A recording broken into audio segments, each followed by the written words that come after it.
Hello everyone, this is a short video concerning a beginning of programming process that should be taken when you are starting to design a program. The first step is to come up with an algorithm. An algorithm is a set of well-designed logical steps that must take place in order to solve a problem. When you have a scenario, you have to determine what steps are needed in order to generate the correct result. When you decide on an algorithm, these would be the steps that you need to relay to the computer so the computer can execute your program. Therefore, you need to think in terms of a computer, and you have to be very detailed in your steps. Sometimes we may come up with an algorithm mentally, but a lot of the steps we may assume or just step over because it's something that we automatically will do without thinking of.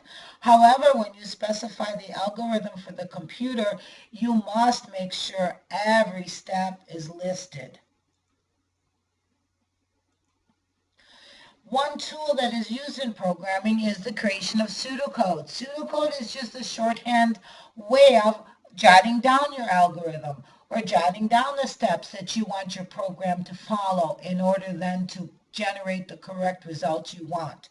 So pseudocode is English-like phrases. The more you do pseudocode, the more it resembles code because you start putting in actually code-like statements into your pseudocode because you're just used to writing code.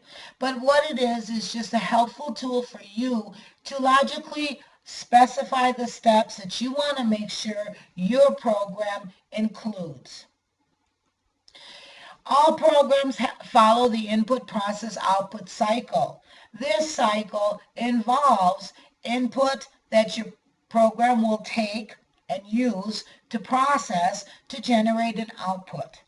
So when you think about your program, you need to then block off the various tasks you want to follow.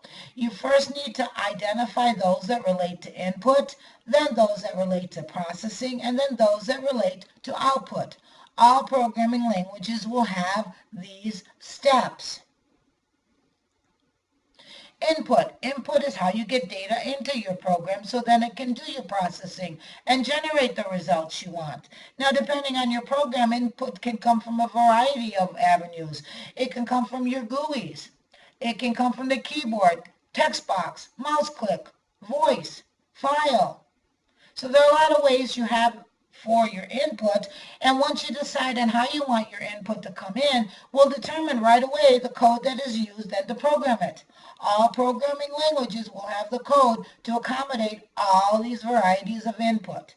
Now with input, it's important to also include instructions or input prompts. Input prompts are telling the user what to do.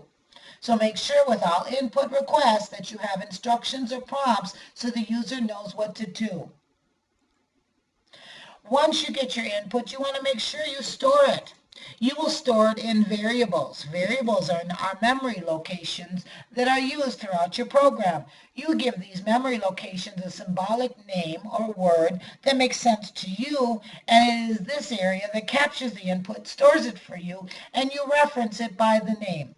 And the name is what you will use throughout your program, and then the process is what you do with these variables. You can calculate with them, and also when you have a process, you may have results. So you may need more variables to then store your results from your calculations.